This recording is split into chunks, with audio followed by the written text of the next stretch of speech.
So, actually, I'm gonna cover this because we're actually celebrating a very important promotion. So I have $3 here, and then I have this gift card, and it says Radio Shack, but it's actually very good anywhere. You can use it. Oh, you know what? Actually, why don't you let me get this? I can expense this because I am the boss now. Wow. Okay, so welcome back to my channel. I'm Jason, and this is going to be a recap of Shrill Season 2, Episode 3, Skate. Okay, so Annie is now on a job interview with the Tribune, and the woman basically told her that they're actually looking for a beat reporter with a lot more experience, but that she can come in as an intern. And so she's like, well, I can't do an unpaid internship. I need a job that pays, and I've been all around town and no one has anything open, and I'm just at my wit's end, and she's please tell me you'll give me a job that pays. And so the woman was so off put, she was like, okay, well, I'm gonna say goodbye now. And so she got up and left, and she realized that she had made a huge mistake. She's learning it seems like every direction she turns, she's realizing that, maybe I should have handled that situation with Gabe a little differently. Okay, so Ryan is now at the store, this hardware store where he worked, and Mike, which is one of his roommates, he's there stocking the shelf, and so he's kind of like shadowing Mike, telling him how he's doing it wrong, how he's stocking the shelves, and how the tag should be facing out, and Mike basically told him, you don't work here anymore, so you're not even supposed to be here. And so Ryan was like, well, just because I don't work here doesn't mean I can't hang out at the store. And Mike was like, that's exactly what it means. And so the boss walks up and basically asked him what he was doing there, and told him he had to go. He said, well, if Ryan was like, so if I don't work anymore, that means I'm a customer, and that means that I'm always right. And so the man's like, get out of my store. So Ryan left, and I'm like, this buffoon. Oh God, okay. So Annie, she goes to her parents' house, and she realizes the place is empty, so she takes the time to go grocery shopping because she has no damn money. So she's going through their fridge, through their cabinets. There's this piggy bank she had in the room that she smashed open and took the dollars out. I'm like, girl, you should have took them coins to Coinstar something. We got traded those in for cash too. But she went and got a bunch of rolls of tissue, all this kind of stuff, right? So, so she's now with Amadi. They met up for lunch, as you saw in the clip earlier. And so they're talking, and she's, going on about how great things are, and, how things are going with the promotion, how things are going at the office. And he's like, just kind of filling her in. And she was like, so the check comes, and then you saw the clip in the beginning where it was the whole thing. So Amadi ended up having to pay. And, he's not stupid. So I could kind of get that he realized that things aren't all that she says, all that she's saying it is, but at the same time, okay, we can all play along. Okay, it's all good. No, you didn't make a huge mistake, girl. It's all good, and everything's gonna work out the way it's supposed to. And girl, yeah, keep your head up. Okay. So he went on, put the card down. He was going to expense it, and she was like, "Oh, that's fancy." I'm like, "Yeah, that's what happens when you stay on your job and you move up eventually. You get a credit card to do little stuff like that." But anywho. So he invites her. So this is what he tells her about Ruthie's birthday party. So Ruthie is having a 70s themed birthday party at a skating rink, and he told her she should come. So okay, so now she's all set to go to the party. So now while this is going on, Fran is at home, and she has a couple of her friends there. She's doing her hair, and they're talking about Fran's drought. She's been a month since she's had sex, and she's like, you know what, I've been, sexually active since I was 15. I think it's good, it's time for me to take a break, and da-da-da-da. And so Annie comes out of the room because she's trying to do something with her hair, do something with herself, so she can go to this party. And so Fran eventually sits her down in the chair, and she's like, she was going to put some extensions in, and, she was going to spruce her up and make her look decent. Okay, so she's, getting her hair done, and they're just shooting the shit like women do when we get together. So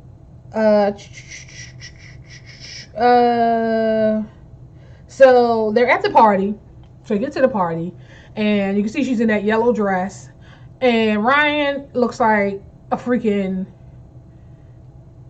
10-year-old with this tight ass shirt on with half his stomach hanging out, and these short shorts, and it just Okay. So she was like, why do you dress? So we said, what do you have? She was like, what do you have on? He was like, what do you mean? This is how I always dress.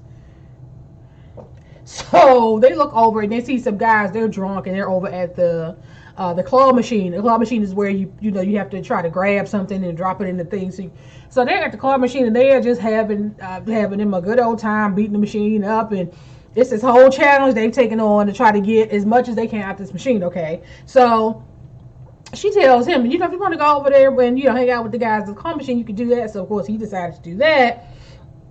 And so while she went on to get her skates, and while she's putting her skates on, Amadi and his wife Cindy walks up, and she was Cindy's drunk, so she's like, can you guard the bathroom door while me and Amadi goes in and have sex? And she and was like, I'm sorry, what did I miss?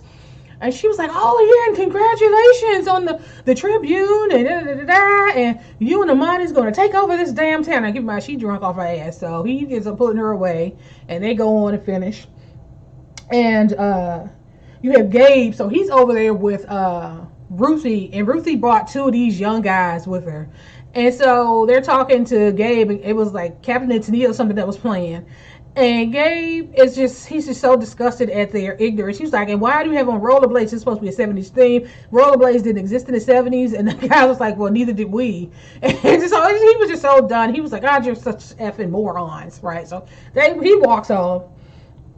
And so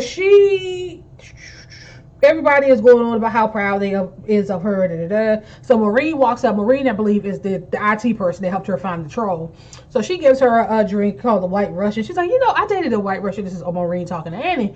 I dated a White Russian before, but it was hard to tell because he never said a word, and just some old random stuff, and they talking about sex and something. It was just a weird conversation, but at the same time, I hope you were able to hear that. It's some old sex conversation, but Maureen is weird, so she was like, well, it's good to know, some two girls just kicking it, sitting around talking about sex, and Andy was like, I just need to freshen my drink, and I need to go and let me just go over here right quick. Like, she's trying to get away from Maureen.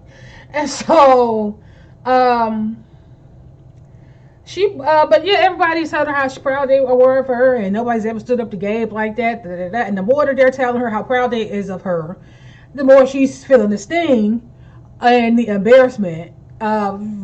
She's coming to the realization that she made a huge mistake. And so, but at this point, she's not ready to say that. So she's talking to people. She told somebody she got a job covering politics and just lying, just putting 10 on 20. And so you got Ryan now. He's over at the claw machine with these guys, and they're like, they actually treat this like it's like a football game or something. You can do this, you can do this. And so he goes in and to try to grab something, and of course he missed it, and they're just like, oh hell, and you're gonna beat this machine. So they're going back and forth drunk as hell over this damn claw machine. And so Ruthie is now, she goes out onto the floor and was like, I have an announcement to make. There's a shooter in the skating rink. So people are like, oh my God, what's going on? She's like, yeah, there's an active shooter. And she's like, and the shooter is me. I'm this, that, and the third. And I know people understand I'm turning 24, but I look 16. But she said that, I am so thankful for my, what she call him? Her old and wise gay grandma Gabe, and he was like, fuck you, boo. So they just that was funny. He was like, fuck you. And so she started singing some song and sounded a hot ass mess, and people just standing around like, okay. So Maureen was tasked with bringing the cake out. Maureen comes out with the cake, drops the damn cake all over the skating room floor. So of course Ruthie is like, oh my God, because Ruth is crazy anyway. So it was like, you just ruined my day. And so Ruthie is now in the bathroom with the two young guys, and they in there snorting something. I don't know. Gabe walks in and he sees the drug. She was like, oh my God, I love drugs. So he snorts up so much of this stuff. And she was telling him, like, you need to be careful. Ruthie was telling him, you need to be careful. He was like, I used to do something or other. This is nothing. So he went on and got him a lot of some. And for the time being, he looks like he's functioning quite well, okay? So Annie Goes over, she goes over to Ryan and talks to Ryan while he's still over there with these guys in this damn machine. And she was basically like, you know, she's lying to everyone, and you know, my hair is heavy because Fran had put how many packs of hair in her hair to make it 4. And she was like, I know I'm drunk, but am I fine? So for whatever reason, she went to Ryan of all people for reassurance, whatever. He told her, yeah, you know, you're good. It's all good. It's all good. So Annie is now over at the DJ. I forget his name. But he works in the office too. He's like a, you know, you take boo to him and he jumps. So she's over there talking to him, and I'm lying. She's drunk now. She's just pissy drunk, and I'm, you know, drunk, and I'm lying to everyone. And he chose to say something, and she tells him to shut up. Amadi comes over. She was like, I need you to be honest with me. I made a huge mistake. I lied. You know, I miss working there. I miss everybody. And he's telling her that, you know what, we'll just go and talk to Gabe. Now remember, he didn't fire you. You quit. So go and talk to Gabe, and I think that he, you know, working with him, I feel like he is kind of going through and feeling like he could have done things differently as well, and so just go and talk to him. And so she eventually finds Gabe, and he's over in, I think he's like in behind the counter in some room, and Amy's like, should you be in here? And he kind of looked at her. And you can see the drugs working on him. And he kind of had some stuff in his hand, and he's trying to figure out, you know, what's what. And so she was like, I know I'm drunk, but, you know, I came in to ask for my job back. And then he kind of looked at her like, Like, it was only a matter of time before she did. And he's like, you have to respect the process. You have to respect the fact that I have more experience than you. I have 20 years. You have 20 minutes. You know, I want to mentor you, but you have to follow the rules. And she was like, okay. And you have to respect the fact that I have opinions and and that should be respected as well. And he kind of looked at her, and she was like, oh, maybe not. You know, however, we can do it your way, or we can do it the other way, whichever way, you know, you want to do it, and that's the way we're going to do it. I just want my job back. And then he, started to lock up or something. I don't know, the drugs was starting to take effect because Ruthie told him, you did too much of that, it's going to have some kind of effect on you. And it started having an effect on him. So he's kind of like saying something like, I want to get out of my body. And he's having some kind of fit. And so we flashed to Ryan and these fools. They done dragged the damn claw machine out of the skating ring, out into the back, and they have smashed this machine, and they're just taking shit out the machine. I'm like, can these people do anything without committing felonies? What? Okay, whatever, child. So at this point, he looks over, and Annie is walking out with Gabe. She has to help him stand. Brian eventually runs over to talk to him, to help him, because she had called, I don't know, she called Lyft, Uber, or whatever. So she gets Gabe in the car, and, you know, tell the driver where to take him, make sure he gets home safe. And so now Ryan and Annie are back at her place, and she's sick, she's throwing up, she's had so much to drink. She's throwing up, and she was like, you know, I'm just so thankful, and, you know, you're here, and you're being helpful, and I know I look gross. And he was like, well, that's fine, you know, we all have moments when we look gross, but that's what happens, you know, that's you know, what happens when you have two people that care about you. And that's when he finally told her that he loved her, and she was like, what? And she was like, and I love you too. And so they kiss with her with vomit all up in her mouth, with remnants of the vomit and stuff. So they on the floor kissing. I think they're just disgusting. I'm just, oh my God. Ugh.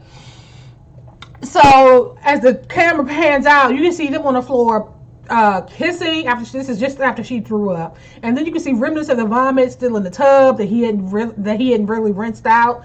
It was too much. It was too much. It was a lot. It was too much. Okay, but that's how this episode ended. So as far as we know at this point, she feel like she got her job back. She was drunk. Gabe was high as fuck, so she can probably walk in Monday morning. He can be like, what the hell are you doing here? I don't remember talking to you. We don't know yet. So we're going to end this here, and I'll talk to you guys in the next video.